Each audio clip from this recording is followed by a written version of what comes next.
ulivyo, ndivyo ulivyo. Mikono juu, hakuna kupinga Baba, ndivyo ulivyo, ndivyo ulivyo, ndivyo ulivyo, hakuna ndivyo ulivyo, ndivyo ulivyo, ndivyo ulivyo, ndivyo ulivyo. Mikono juu.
tumekuwa wao.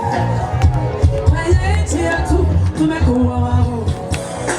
Sasa tunajua Mungu ni baba yetu.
ritokwama riri ryonyene unless it abides in the vine. kiretse rigumye ku ruzabibu. You are the branches. Namwe muri amashami. He who abides in me, uguma muri jewe, and I in him, nanje nkaguma muri we, he bears much fruit. wera ivyamwa vyinshi. For apart from me, you can do nothing. Kuko mutafise ataco mushobora gukora. If anyone does not abide in me, nimba umuntu atagumya muri jewe, he is thrown away uyatabwa hanze as a branch, nk'ishami ryumye, and it dries up. maze rikuma cane, And they gather all the dried up branches. maze bakegeranya amashami yose yumaguritse, They gather up all of the unrepentant hearts. bakegeranya imitsima yose itihana. And the scripture says they cast them into the fire. Ivyanditse bivuga ngo amashami yose yumye atihana atama ivyanga bakayata mu muriro. And those branches that have no fruit, maze ya mashami atagira the ivyamwa, scripture says they're burned. ivyanditse bivuga ngo araturirwa gasha. I'm staying at a hotel off of Lake Tanganyika. Nashikiye kw'ihoteli ikiyaga Tanganyika, And every morning I spend time with the Lord. kandi buri gitondo tumara umwanya dusenga n'umwami Imana, I pray. ngasenga, I read the scripture. ngasoma ivyanditswe. But while I'm sitting on my patio, Ariko nicaye kuri podium, kuri balko, there's incredible workers. hakaba hari abakozi benshi beza. And what they're doing is they're raking. Ivyo bikora bariko baregeranya amababi yumye yakorotse, They're raking all of the dead branches that have fallen. bakubura amashami yose yakorokeye hasi amababi, And then they gather them up. maze bakayegeranya yose, And they put them in a basket. bakayashira mu giseke, And then they take that basket bakava ca giseke and they throw them away. bakaja guta mu nyabarega. I don't want to be that person. Jere singomba kuba uyo muntu, I don't want to be that unrepentant heart singomba kuba umuntu afise umutima that's utihanye, just thrown away because I have no uwo fruit. bazota mu nyabarega kubera ko ata vyamwa afise. And I don't want that for Burundi. Kandi sinifuriza ivyo n'Uburundi. I believe Ndizera that when you function in repentance, yuko igihe ukorera mu kwihana, you can experience fruit. ushobora kubona ivyamwa vyama, Fruit in your own life. ivyamwa mu buzima bwawe. So then the question is Rero ikibazo ngiki, what does it look like in your life? mbega vyaba bimeze gute mu buzima bwawe? How would the Lord know you have fruit? Ni gute umwami Imana yomenya ko ufise ivyamwa?